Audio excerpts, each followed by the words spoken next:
आप सभी से नमस्कार। आप देख रहे हैं फरीदाबाद न्यूज़। मैं धर्मेंद्र प्रताप सिंह। हम खड़े हैं चैम्बर नंबर 477 के बाहर। फरीदाबाद के फेमस क्रिमिनल लॉयर हैं एडवोकेट जितेंद्र सिंह धनखड़, उनके चैम्बर के बाहर है भाई साहब। एक दहेज हत्या का केस दर्ज हुआ था। मुकदमा नंबर था 161, तारीख थी 14/3/2022 और इसमें जो आरोपी था उसको बाइज्जत बरी करवा दिया है वकील साहब ने। अभी बातचीत करते हैं, पूछते हैं कोर्ट में ऐसे क्या फैक्ट्स रखे कि आरोपी बाइज्जत बरी हो गया। आइए अंदर चलते हैं, पूरे मामले की जानकारी हासिल करते हैं।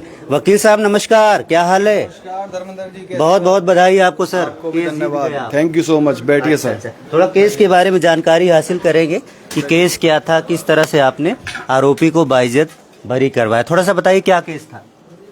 एक्चुअली में केस तो बहुत सारे लड़े हैं धर्मेंद्र जी। आप किस केस के सिलसिले में आए हैं आप हमारे पास? अभी ये मुकदमा जो दर्ज हुआ था FIR नंबर 161, दहेज हत्या का केस था।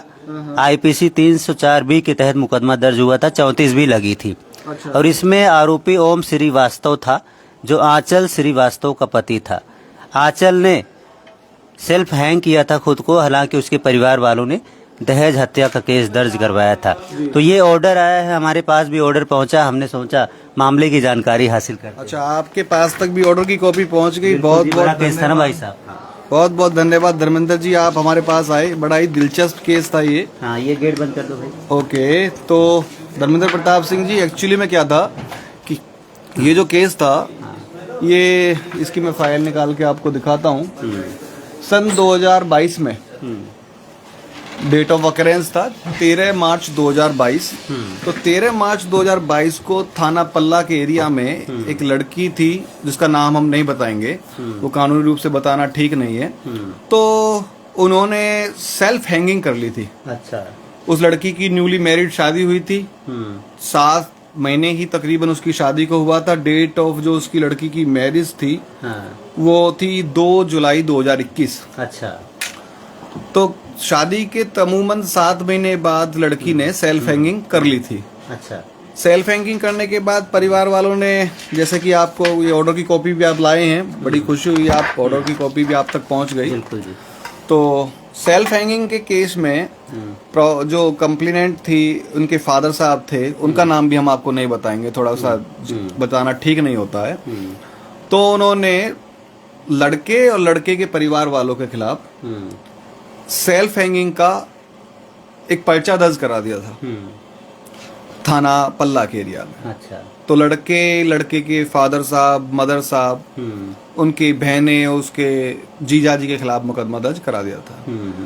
अल्टीमेटली वैसे तो हम अमूमन केस जहां हमें लगता है कि वास्तव में किसी के साथ गुनाह हुआ है, गलत हुआ है, किसी के साथ दर्दनाक कुछ हादसा हुआ है, तो हम वो केस करते नहीं है। लेकिन जहां हमें लगता है कि किसी को बेवजह आरोपी बना दिया गया है, बेगुनाह फंसा दिया गया है, तो केस का अध्ययन करने के बाद ऐसे क्राइम के केसों को हम अवश्य लेते हैं और उनको न्याय दिलवाते हैं। बिल्कुल।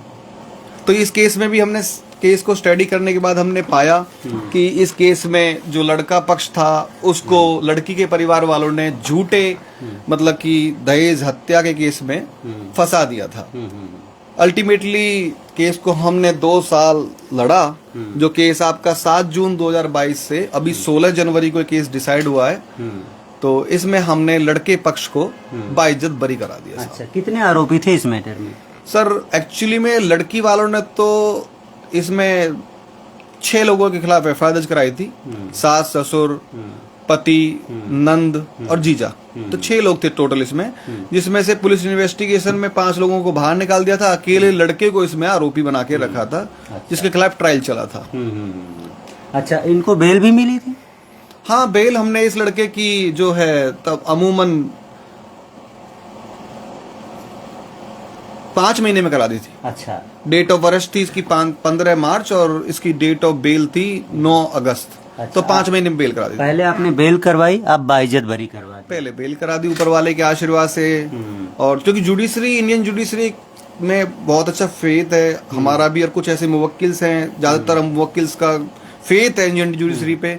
और हमारे फरीदाबाद में जितने भी न्यायाधीश बैठे हुए हैं, ज्यादातर ईमानदार अधिकारी बैठे हुए हैं। तो वो भी दूध का दूध, पानी का पानी करके, और जो बेगुनाह लोग होते हैं उनको बरी कर ही देते हैं। अच्छा, आईपीसी 304B के तहत मुकदमा दर्ज हुआ Yes, था, yes, yes. तो इसमें क्या होता है? कोई सबूत देना पड़ता होगा तभी एक्चुअली तो? में आईपीसी 304B एक तो आजकल ट्रेंड चल चुका है धर्मेंद्र जी, कि यदि किसी से कोई दहेज मांगे या ना मांगे तो भी किसी को दहेज में सीरियसली, जो पहले क्या होता था, तो पहले होती थी दहेज हत्याएं, अब समाज काफी जागरूक हो चुका है।